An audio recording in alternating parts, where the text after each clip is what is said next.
Greetings. I am the real Duchess of Hastings. No, I'm just joking. I'm the Duchess of Caffeine, and I'm here to ask you a question. What do you get when you get Shonda Rhimes, plus Gossip Girl, plus a romance novel period piece? Netflix Bridgerton. So, while I was laughing and crying with Daphne and the Bridgerton fam, it inspired me to create some rebranding tips for you. So stay tuned for my review of the scandalous, messy Netflix show and some rebranding tips that can help your business. Welcome to the last caffeinated holiday edition of Coffee with Me, Myself, and Ivy. If you're new here, I'm just a coffee addict, PR pro sharing social media tips, communication industry best practices with pop culture examples. Before I share my review of the show Bridgerton and some rebranding tips, let's start off with a motivational quote because it's been an interesting week. Tough times never last, but tough people do. Robert H. Schuller. So Bridgerton was released on Christmas Day and it's based off of Julie Quinn's best-selling romance novels. It's a messy period drama series that's based off of Daphne and the Bridgerton family trying to find a quality husband during the season, I guess the debutante season. Her brother Anthony is the head of the household and he gets on my nerves because he always gets in the way of Daphne finding a quality man. And we also focus on his fine homeboy, Simon Hastings, my new TV crush. I swear they cast that character very well. So Simon and Daphne eventually have to partner up to achieve their goals, and I'm going to explain that more later. And last but not least, we also focus on their tacky neighbors, the Fettertons. Everybody in that family is a hot mess except Penelope. I love Penelope. That's my girl. I love the actress. She also plays in Netflix Dairy Girls.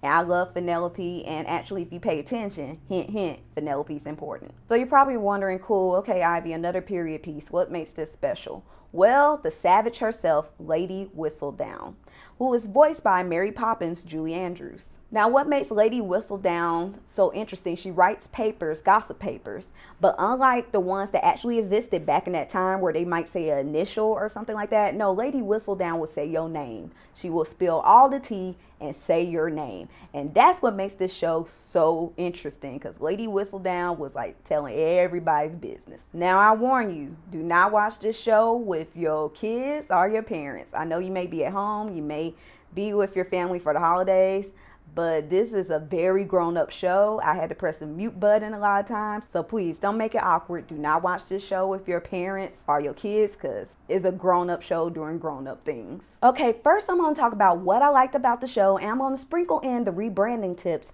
for your business in the review, and then I'm going to talk about what I did not like about the show. I love there was so much diversity. I never seen such a diverse cast in a period piece.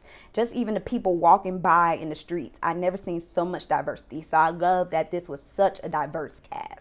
Also, I love the costumes and the set and the lavish balls. They were so lush. Also, if you pay attention to the classical music in the background, you can hear today's pop hits.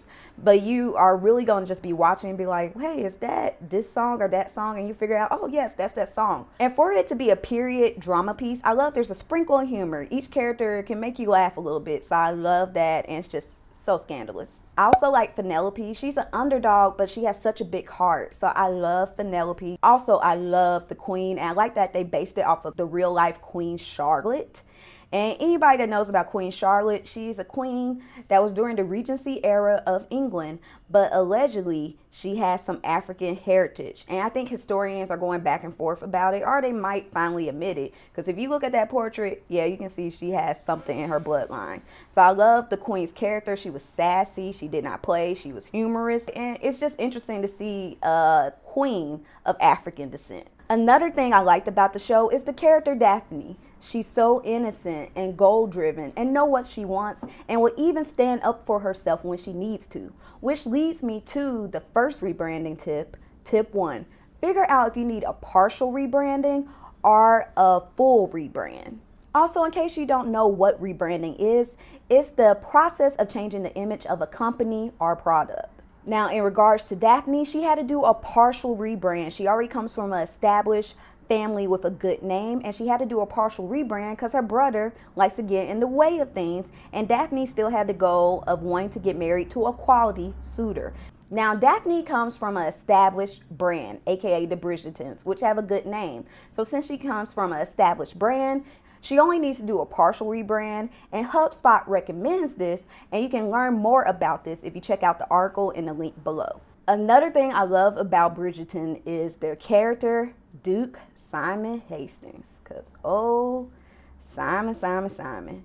Not only does the man look good, however, he's the only character to me on the show that we got a full backstory. Now, there probably could have been some more things done, but we understand how Simon operates, and Simon makes it clear who he likes to interact with when he's in London. Which brings me to tip 2. Make sure you reestablish your brand's audience and market. Simon, during the show, had to reestablish his audience and market because so many moms were trying to marry him off during the season. Simon's like, no. I don't want to get married. And so he had to partner with Daphne to help with this situation. Both Simon and Daphne kind of did some research and looked at their surroundings and figured out, how am I going to reestablish my audience and market? You need to do the same. Do some research. Try to figure out, are you reaching the people you want to reach? And if not, where are they going? And reestablish the audience you want and the market during your rebrand. Just like Simon had to reestablish his audience with the help of Daphne because all the moms were trying to marry him off to their daughters. And my last tip, tip 3, rebuild your brand identity. No, I'm joking. Everybody talks about brand identity. Let's go with something a little bit more in depth. Redefine your company's vision, mission, and values. So let's go back to Daphne for a second. It's clear Daphne's vision was to get married. Her mission was to get married during the season. And her values was to have a marriage that honors her family's good name. I need you to do the same thing. What's your vision? What are you doing this for? What's your mission? How are you going to do it? And what's your value? Why you're going to do this? And this is important because so many people only think about brand identity when they're doing rebranding, when really you need to care about your vision, mission, and values before you even get to the brand identity. Okay, now that I shared with you the things I did like about the show and some rebranding tips, I'm going to share 2 things I did not like about the show. 1, I think they should have did more backstory on Anthony Bridgerton. I don't understand how he operates the way he does. I don't understand why he was such a overprotective brother. And I get they gave us a little bit of backstory about his love life. However, I need more. I need to know more about Anthony Bridgerton. Second thing I did not like about the show, there's a very disturbing scene in the later episodes. And I don't like how it was handled. And I know it was mentioned in the book, but done a different way. But I did not like that scene. It's 2020. You can't do stuff like that. And though it may not be your stereotypical situation, it's still messed up. So I did not like how they did not flesh out Anthony Bridgerton's character more. And I did not like that disturbing scene in the later episodes. However, I do recommend the show. And also I recommend you check out HubSpot's article below about rebranding your business. Thank you for watching the last caffeinated holiday edition of Coffee with Me, Myself, and Ivy. Make sure you hit that subscribe button and the notification bell and join me every week for social media tips, communication industry best practices with pop culture examples. Remember, keep your peace and Happy New Year.